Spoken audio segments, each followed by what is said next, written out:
Well, good afternoon, everybody. Morning, we discussed two important aspects of rural marketing. There, we have seen the white revolution and green revolution, which took place in India, which are the part of developmental programs in rural areas by the state as well as central government. Now, we will see the NGO movement in India. While discussing the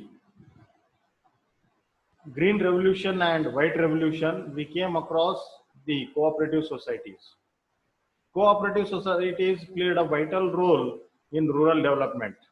Along with the cooperative societies, the NGOs, that is non-government organizations, they also contributed a lot to the rural areas.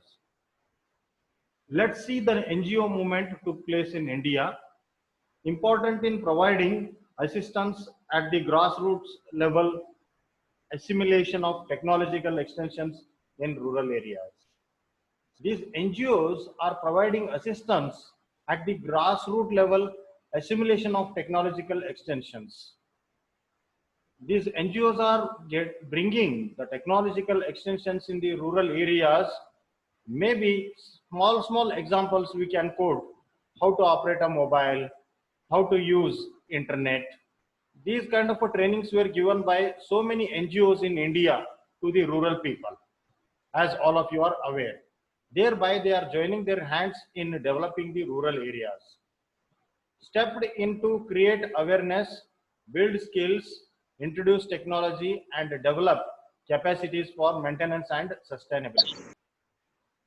Yeah, these NGOs, they almost they covered the entire nation, especially in rural areas. They stepped into creating the awareness about so many social programs of central government, health programs of central government, technological programs, schemes, policies, and they build the skills among the rural people by training them, by coaching them, by mentoring them, and they introduce new technology and developing the capacities for maintenance and sustainability in the rural areas.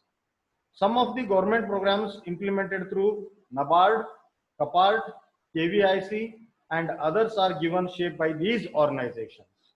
Central government designs so many programs for the upliftment of downtrodden, backward areas, and also some programs for rural areas. These programs cannot be handled by government alone. They take the help of NGOs in implementing these programs, especially the NBA, NABARD, CAPART, KVIC programs are implemented through the NGOs only. These NGOs will act as a mediator or liaison between the government and the general public. Introduction of low-cost spindles, weaving machinery, technology for leather processing, food processing, natural resources management, etc. have been some contributions in bringing about change at the grassroots. Some other examples I would like to put here are low-cost spindles, especially for the small-scale industries which are located in rural areas, the local industries. The low-cost spindles were introduced there for manufacturing. Weaving machineries that you know, handcrafting or hand weaving machines in the part of Banhati Rabkavi as well as in Gudergud. You can see the weaving machines.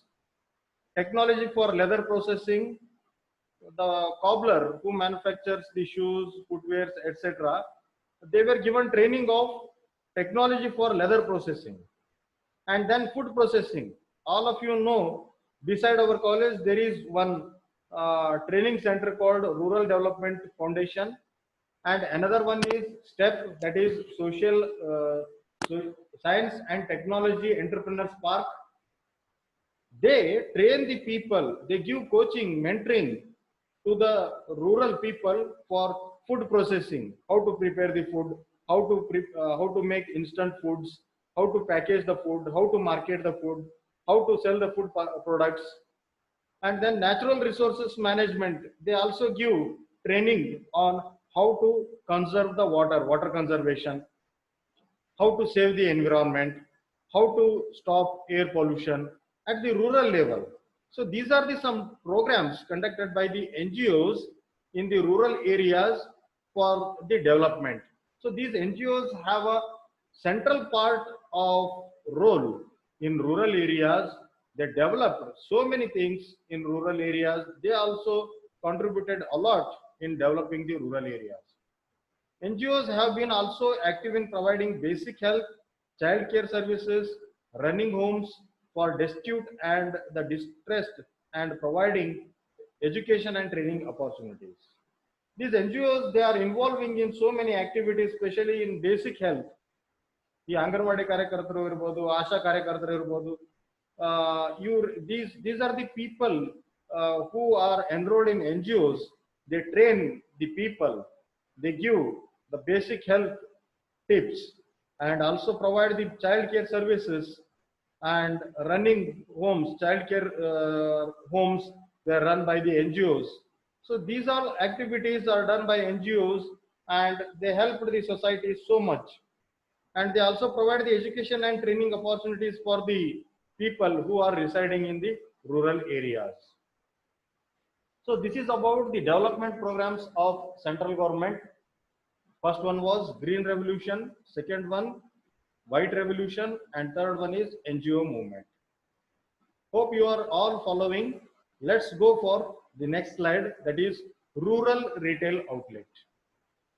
Certainly, market-driven, technology-based agriculture, India, an economic superpower. In rural areas, the retail outlets are market-driven. As per the demands of the customers, the products are maintained, stocked in the shops, and most of them are agricultural-based products that you can see: food items, groceries, vegetables, etc. The retail revolution is going to act as a catalyst. Yeah, India is the best place for retail activities, as the population is huge and the purchasing power of the people is also increasing. That's what the retail revolution is going, and it will act as the catalyst between the public and economy, and it boosts, generates more and more money for economic strengthening. So the new concept that is hitting the market today is the rural retailing. Yeah, the new concept which is emerging today is rural retailing.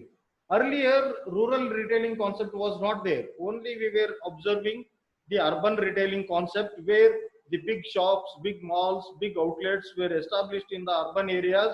Some of them are Big Bazaar, Reliance malls, More, D Market.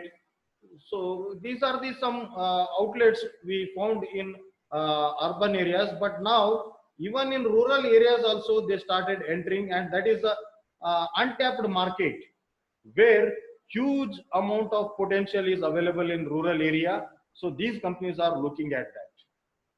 Rural India accounts for over 50% of India's GDP. Absolutely. When we were discussing about the characteristics of rural environment, there we have seen the entire India's GDP's more than 50% is contributed by rural India. Rural retail tremendous potential, as the rate of disposable income is increasing, growing middle class, advent of IT infrastructure, and enormous grouped population.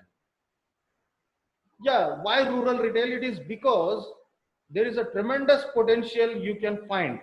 The disposable income of rural people is increased due to the modern agricultural ways that they are following, and also growing middle class income, and IT infrastructure is developed. Just imagine 50 years back we were not having telephones. Now we have a smartphones with internet connection, GPRS connection, everything we have. Those sales are expected to be much lower in early stage, but the break even is reached in 4-5 months of being set up, as against 8-9 months earlier. Yeah, always there is a fear of entering into the rural market, as they are scattered, and how rural markets will accept the new company. But now, due to the changes happening in the rural areas, the sales are expected to be much lower in early stage. Yeah, initially it will pick up slowly, but once you pick it up, the break-even point, no loss, no profit, can be reached in 4 to 5 months nowadays. Earlier, it was taking 8 to 9 months. It's all because of the strong infrastructure facility provided in the rural areas. Some of the approaches towards rural marketing are go to the product producer directly. If you want to go for rural marketing, adopt ITC's UCHOPCAL. What they do, they directly go to the producer, purchases the raw materials, they process, make final product and sell it to the market. So this is the best way so that you can reduce your cost. Set up knowledge exchange centers.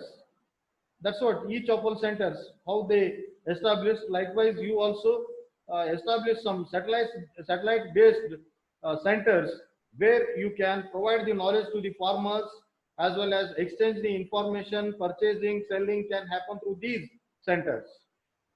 Earn respect and confidence with locals. This is very important because in rural area, trust is the only one thing which plays a vital role.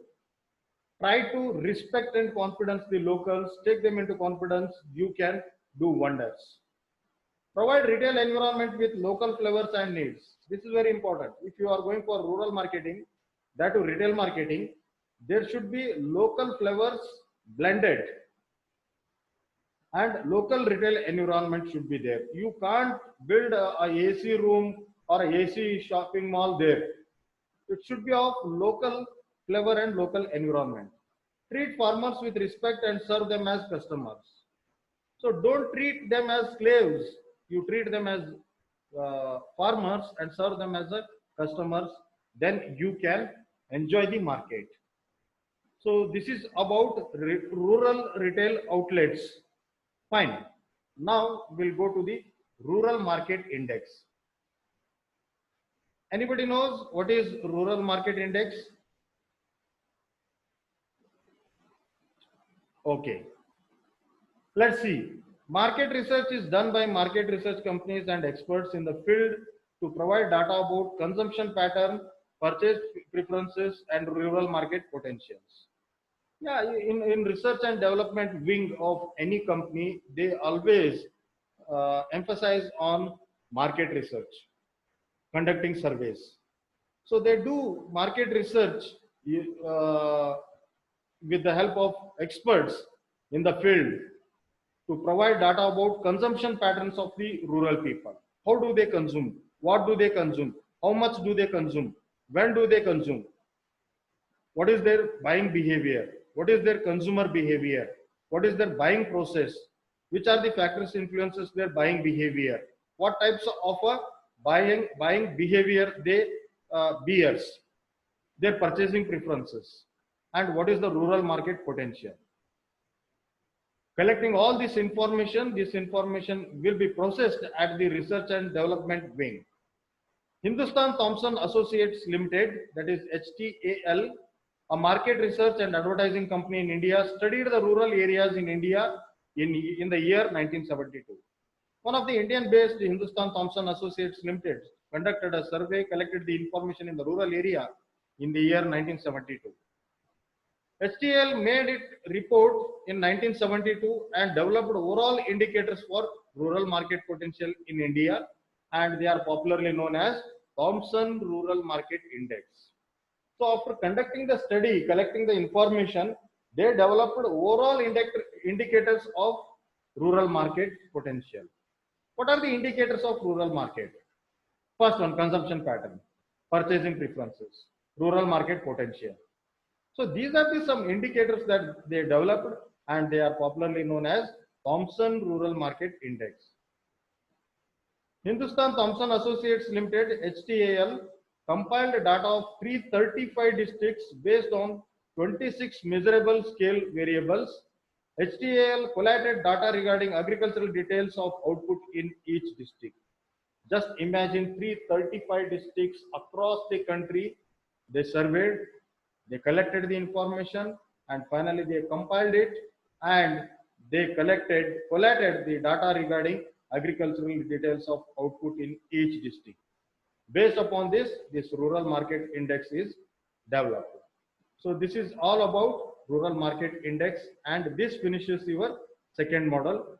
So if you have any questions or any doubts, now the session is open for